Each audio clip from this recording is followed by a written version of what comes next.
서재. 안녕하세요. 제 서재에 오신 걸 환영합니다. 저는 보라입니다. 궁금한 게 있어요. 요즘 무슨 음악 들으세요? 저는 책 다음으로 음악을 좋아하거든요. 그래서 항상 음악을 들으면서 사는데, 저는 나름대로 선곡을 굉장히 까다롭게 하거든요. 그래서 다른 분들은 무슨 음악 들으시는지 항상 궁금해요.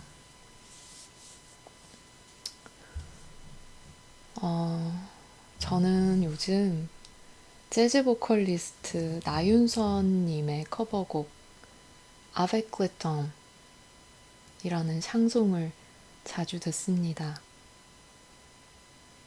제가 불어를 못해서 발음이 안 좋은데요. Avec le temps 한국말로는 시간과 함께 혹은 시간이 지나면 이라는 뜻입니다. 시간이 지나면 다 잊혀진다. 시간이 지나면 다 떠나간다. 시간이 지나면 다 사라진다. 그런 내용의 노래고요.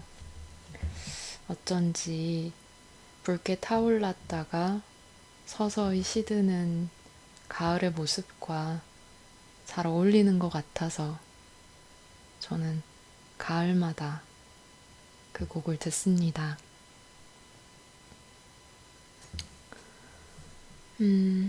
오늘은 지난주에 읽었던 고흐의 영혼의 편지를 마저 읽으려고 합니다. 제가 이 영상 준비하면서 이 책을 여러 번 읽었는데요. 참 읽을수록 고흐의 내면의 깊이와 또 어떻게든 자신의 삶을 사랑해 보려는 이 사람의 끈질긴 노력에 많이 감동했어요. 그리고 속에 이렇게 든 생각이 많은데 세상이 알아봐 주질 않았으니 얼마나 외로웠을까 안타깝기도 했고요.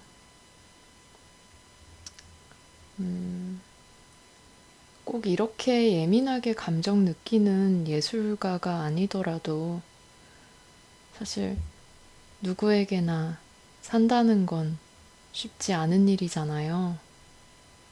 그래서 들으시는 분들에게도 이 고우의 말과 생각이 또 그의 외롭지만 희망찬 마음이 힘겨워도 다시 한번 삶에 뛰어들 수 있는 작은 격려가 되었으면 좋겠습니다.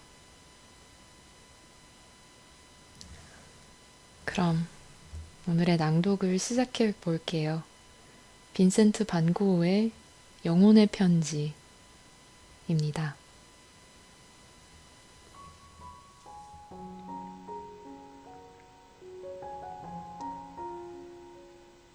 갇힌 새의 운명. 테오에게. 오랫동안 여러 가지 이유로 침묵을 지켜왔는데 어쩔 수 없이 펜을 들었다. 그동안 너는 나에게 이방인이 되어버렸고 나도 어쩌면 내가 생각하는 이상으로 너에게 이방인이 되어버린 것 같다. 이렇게 지내지 않는 것이 우리 두 사람을 위해 좋을 텐데. 편지를 써야 한다는 생각만 들지 않았더라면 지금 이 편지도 쓰지 않았을 것이다. 편지를 쓰지 않을 수 없게 만든 사람은 테오, 바로 너다. 내가 50프랑을 보냈다는 소식이 에텐에서 왔더라. 그래서 그 돈을 받기로 했다. 물론 많이 망설였고 의기소침해지기도 했지만 내 상황이 막다른 골목에 이른 것 같으니 달리 어쩌겠니. 그래서 감사의 편지를 쓰고 있는 것이다. 너도 알겠지만 나는 보리나주로 돌아왔다. 아버지는 내가 에텐 근처에 있기를 원하셨지만 거절했다. 그렇게 한 것이 옳았다고 믿고 있다. 싫든 좋든 나는 가족에게 떳떳하게 나설 수 없는 존재, 나쁜 놈이 되어버렸다. 그러니 내가 어떻게 누군가에게 필요한 존재가 될 수 있겠니? 그래서 멀리 떠나 있는 게 최선의 해결책이라고 생각하게 되었다.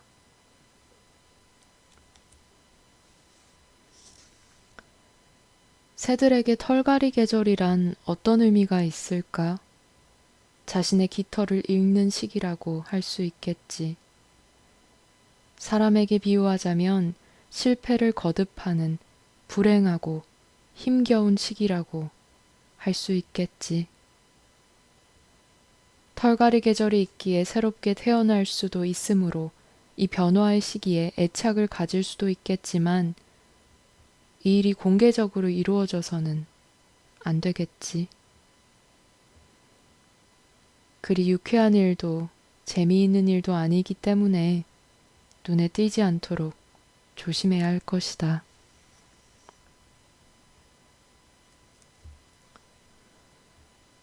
가족의 신뢰를 되찾는 것이 그렇게 희망이 없을까?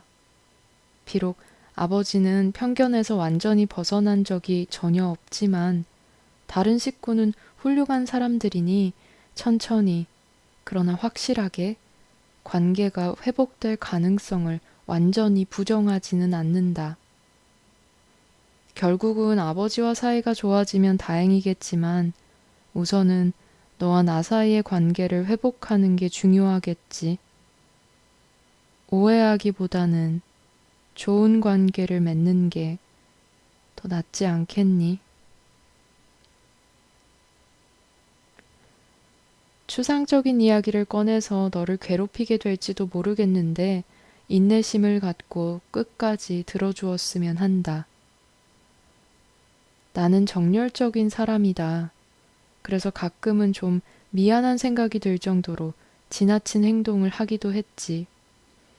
너무 성급하게 행동하는 바람에 조금 더 참았더라면 하고 후회하는 일도 이따금 있었다. 그러나 다른 사람들도 가끔 무모한 행동을 하잖아. 그렇다고 어떻게 하겠니? 나 자신을 어떤 일에도 어울리지 않는 사람으로 봐야 할까? 나는 그렇게 생각하지는 않는다.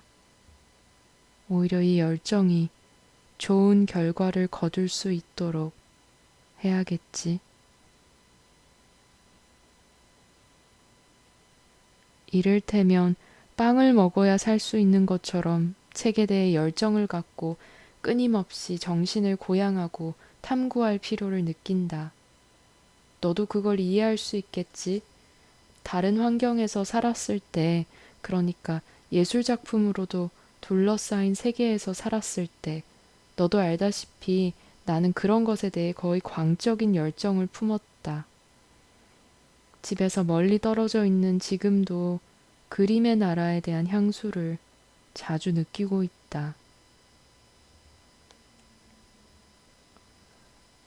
렘브란트나 밀레 혹은 쥘 디르페, 들라크로아, 밀레이, 마테이스 마리스가 누구인지 내가 잘 알고 있었다는 건 너도 기억하겠지. 안타깝게도 이제는 더 이상 그런 환경에 있지 못하다. 그러나 영혼에 깊이 새겨진 것은 영원히 살아있어서 계속 그 대상을 찾아다닌다고 하지 않니? 향수병에 굴복하면서 나에게 말했다. 내 나라, 내 모국은 도처에 존재한다고. 그래서 절망에 무릎을 꿇는 대신 적극적인 멜랑콜리를 선택하기로 했다. 슬픔 때문에 방황하게 되는 절망적인 멜랑콜리 대신 희망을 갖고 노력하는 멜랑콜리를 택한 것이다. 그 후 진지하게 독서에 몰두했다. 성경, 미슐레의 프랑스 혁명, 지난 겨울에는 셰익스피어와 빅토르 위고의 책, 그리고 디킨스와 스토우, 최근에는 애슐리와 좀 더 고전적인 여러 작가들, 마이너 계열의 위대한 거장 등 파브리시우스와 비다가 그 마이너 계열의 작가들에 포함되어 있다는 건 너도 알고 있겠지. 그런데 이처럼 무언가에 몰두하고 있는 사람은 부주의해지기 쉬워서 이따금 엉뚱하거나 충격적이고 관습과 예절에 어긋난 행동을 하는 것처럼 보일 때가 있다. 사람들이 그것을 나쁘게 받아들이는 것은 유감스러운 일이다. 예를 들어 내가 외모에 신경 쓰지 않는다는 건 너도 알고 있지. 나도 그걸 알고 있고 또 그게 충격적일 수 있다는 점도 인정한다. 그런데 한번 생각해봐라. 내가 그렇게 하는 것은 단순히 외모를 가꾸는 일에 환멸을 느끼고 있기 때문이 아니다. 한마디로 돈이 없기 때문이다. 게다가 나처럼 그렇게 하는 건 공부에 집중하기 위해 고독을 보장해주는 좋은 방법이기도 하다. 그런 고독이 너를 일에 몰두하게 하고 내 생각 전부를 차지하면서 꿈꾸고 생각에 잠기게 할 것이다. 지난 5년가량의 세월 동안 나는 안정된 직장 없이 늘 궁지에 몰린 채 방황해왔다. 너는 내가 그동안 뒷걸음질만 치면서 나약해지고 아무것도 하지 않았다고 말할지도 모르지. 그러나 그 생각이 옳을까? 나도 이따금 밥벌이라는 걸 했다. 그렇지 못할 때는 친구들이 선의를 베풀어 도와주었지. 좋든 싫든 얻을 수 있는 것을 취하면서 어떤 식으로든 살아왔다.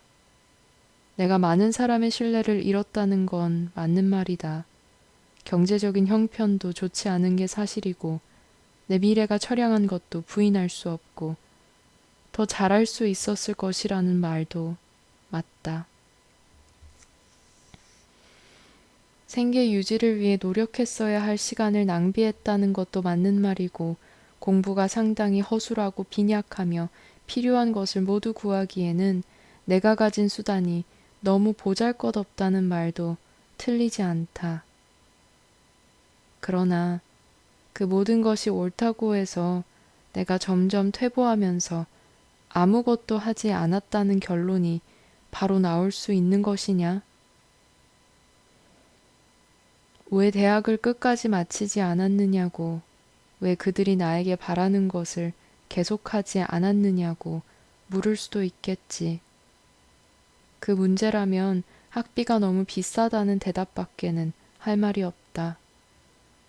게다가 대학을 나왔다고 해서 지금 내가 택한 길보다 더 나은 미래를 맞이했을 것 같지도 않다.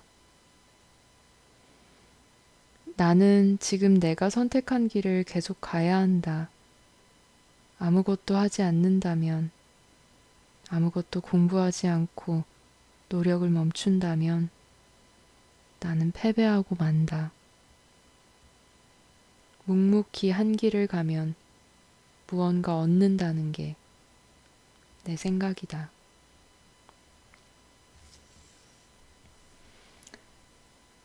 나의 최종 목표가 뭐냐고 너는 묻고 싶겠지. 초벌 그림이 스케치가 되고 스케치가 유화가 되듯 최초의 모호한 생각을 다듬어감에 따라 그리고 최초의 덧없이 지나가는 생각을 구체적으로 실현해감에 따라 그 목표는 더 명확해질 것이고 느리지만 확실하게 성취되는 것이 아닐까.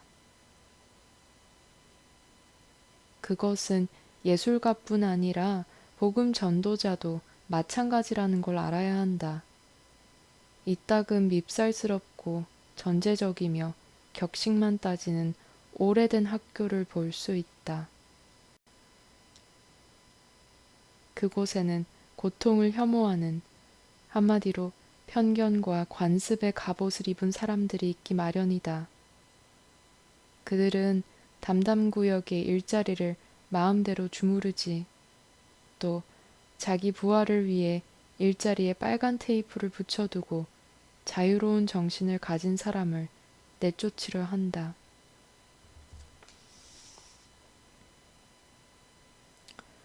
내가 현재 정상적인 직업이 없고 오랫동안 그런 직업을 갖지 않은 까닭도 일자리를 자신과 생각이 같은 자들에게 나눠주는 신사들의 생각과 내 생각이 달라서일 뿐이다. 그것은 그들이 독실한 신자인 채 하면서 나를 비난할 때 들먹이는 외모의 문제만은 아니다. 사실은 더 뿌리 깊은 문제가 있다. 정말이다. 이 모든 걸 고백하는 이유는 불평을 하기 위해서도 변명을 하기 위해서도 아니다. 그저 나의 기억을 너에게 들려주기 위해서이다. 지난 여름 내가 마지막으로 찾아왔을 때 이곳 사람들이 마녀라 부르는 버려진 광산 근처를 산책한 적이 있었지. 그때 너는 리즈워크에서 오래된 운하와 물 방앗간 근처를 함께 산책했던 추억을 떠올리면서 우리가 예전에는 많은 것에 동의했었다는 말을 했지. 그리고 그때 이후로 형은 변했어. 더 이상 예전의 형이 아니야. 라고 말했지. 그래. 그러나 나는 그 말에 흔쾌히 동의할 수 없다. 물론 예전에는 생활이 지금보다는 덜 어려웠고 미래도 그렇게 비관적이지는 않았다는 차이는 있겠지. 그러나 나의 내면이나 사물을 보는 방식에는 변함이 없다. 굳이 변한 것을 말하자면 당시에 내가 생각했고 믿고 사랑했던 것을 지금은 더 생각하고 더 믿고 더 사랑한다는 것이다. 그러니 내가 렘브란트, 밀레, 들라크루아, 그 누구 혹은 그 무엇에 대해 열중하지 않는다고 생각한다면 그것은 오해다. 오히려 그 반대다. 그런데 세상에는 믿고 사랑할 만한 가치 있는 것들이 많지. 알겠니? 셰익스피어 안에 렘브란트가 있고 미슐레 안에 코레조가, 빅토르 위고 안에 들라크루아가 있다. 또 복음 속에 렘브란트가 있고 렘브란트 안에 복음이 있다. 내가 올바르게 이해한다면 그것은 같은 것이다. 그것을 왜곡하지 말고 비교 대상을 독창적인 사람들의 장점 속에서 찾아야 한다는 사실도 잊지 마라. 제발 내가 포기했다는 생각은 하지 말아라. 나는 꽤 성실한 편이고 변했다 해도 여전히 같은 사람이니까. 내 마음을 괴롭히는 것은 내가 무엇에 어울릴까? 내가 어떤 식으로든 쓸모있는 사람이 될 수는 없을까? 어떻게 지식을 더 쌓고 이런저런 주제를 깊이 있게 탐구할 수 있을까? 하는 물음뿐이다. 게다가 고질적인 가난 때문에 이런저런 계획에 참여하는 것이 어렵고 온갖 필수품이 내 손에는 닿지 않는 곳에 있는 것만 같다. 그러니 우울해질 수밖에 없고 진정한 사랑과 우정이 있어야 할 자리가 텅 빈 것처럼 느껴진다. 또 내 영혼을 갉아먹는 지독한 좌절감을 느낄 수밖에. 사랑이 있어야 할 곳에 파멸만 있는 듯해서 넌더리가 난다. 이렇게 소리치고 싶다. 신이여, 얼마나 더 기다려야 하나요?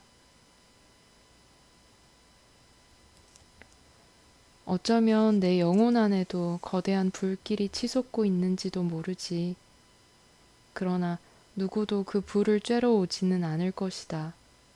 지나치는 사람들이 볼 수 있는 것이라곤 굴뚝에서 나오는 가녀린 연기뿐이거든.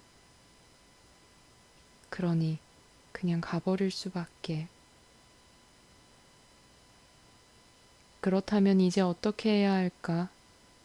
힘을 다해 내부의 불을 지키면서 누군가 그 불 옆에 와서 앉았다가 계속 머무르게 될 때까지 끈질기게 기다려야 할까? 신심이 있는 사람은 빠르든 늦든 오고야 말 그때를 기다리겠지.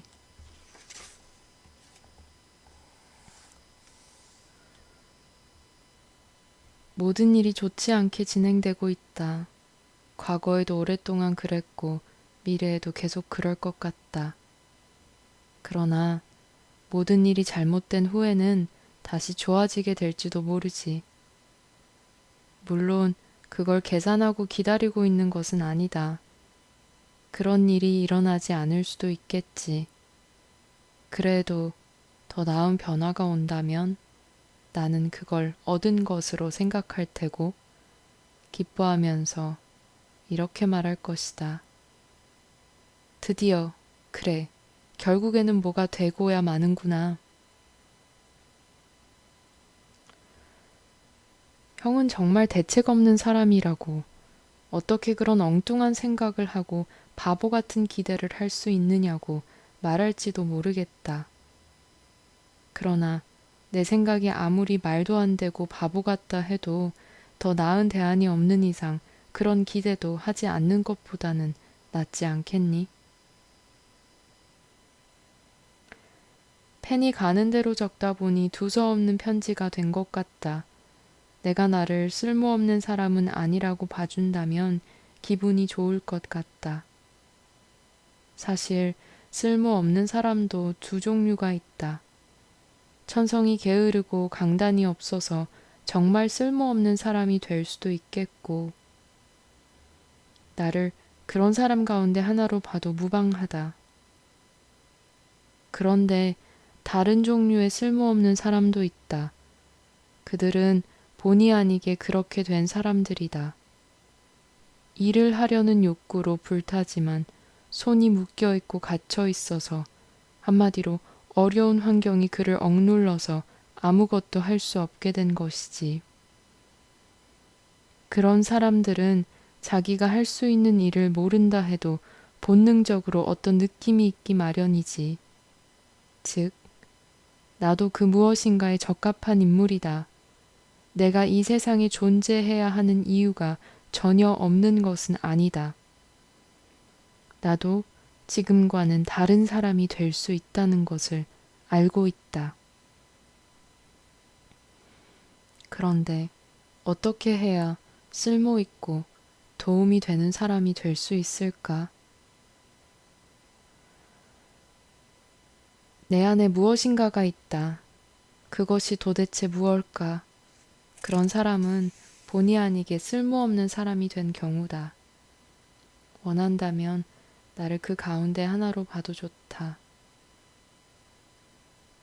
새장에 갇힌 새는 봄이 오면 자신이 가야 할 길이 어딘가에 있다는 걸 직감적으로 안다. 해야 할 일이 있다는 것도 잘 안다. 단지 실행할 수가 없을 뿐이다. 그게 뭘까? 잘 기억할 수는 없지만 어렴풋이는 알고 있어서 혼자 중얼거린다. 다른 새들은 둥지를 틀고 알을 까고 새끼를 키운다. 그리고는 자기 머리를 새장 창살에 찧어댄다. 그래도 새장 문은 열리지 않고 새는 고통으로 미쳐간다. 저런 쓸모없는 놈 같으니라고. 지나가는 다른 새가 말한다. 얼마나 게으르냐고. 그러나 갇힌 새는 죽지 않고 살아남았다. 그의 마음 깊은 곳에서 일어나는 일은 밖으로 드러나지 않는다. 그는 잘 하고 있고 햇빛을 받을 때면 꽤 즐거워 보인다.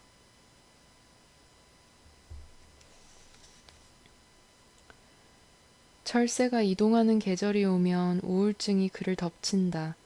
필요한 모든 것을 가지고 있지 않느냐고 그를 새장에 가둔 아이들이 말한다. 벼락이 떨어질 듯이 어두운 하늘을 내다보는 그에게 자기 운명에 반발하는 외침이 들려온다. 나는 갇혀 있다. 내가 이렇게 갇혀 있는데 당신들은 나에게 부족한 것이 없다고 한다. 바보 같은 사람들. 필요한 건 이곳에 다 있다. 그러나 내가 다른 새처럼 살 수 있는 자유가 없지 않나.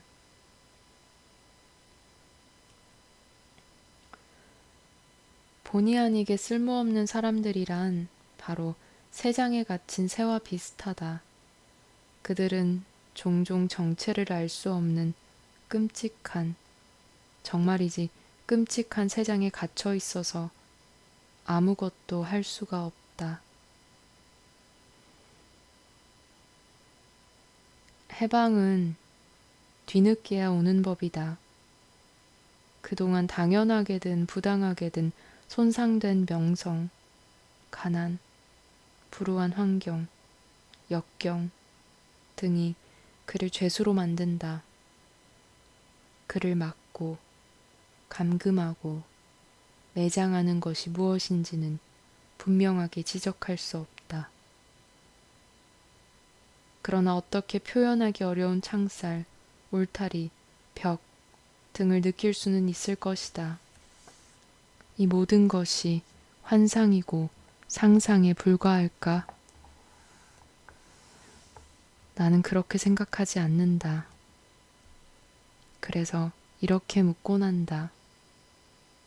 신이여, 이 상태가 얼마나 오래 지속될까요? 언제까지 이래야 합니까? 영원히?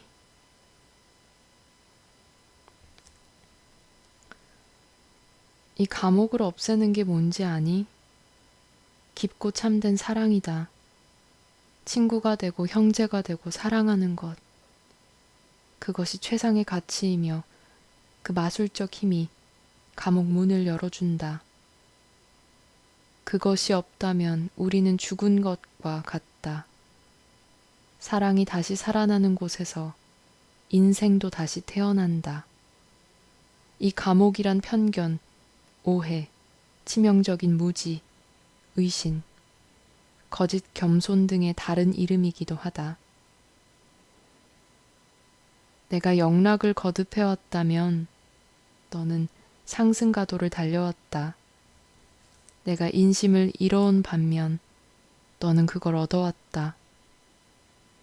다행이라고 생각한다. 진심이다. 그 사실은 나에게 늘 기쁨을 주었다. 너에게 진지함이나 타인을 배려하는 마음이 없다면 그게 오래 지속될 수 있을까 걱정할 수도 있겠다. 그러나 너는 아주 진지하고 사려 깊은 사람이니 앞으로도 계속 성공할 수 있으리라 믿는다. 1880년 7월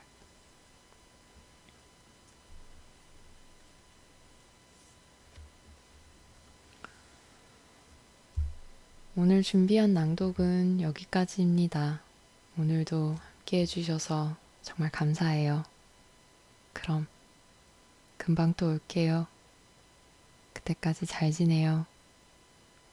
안녕.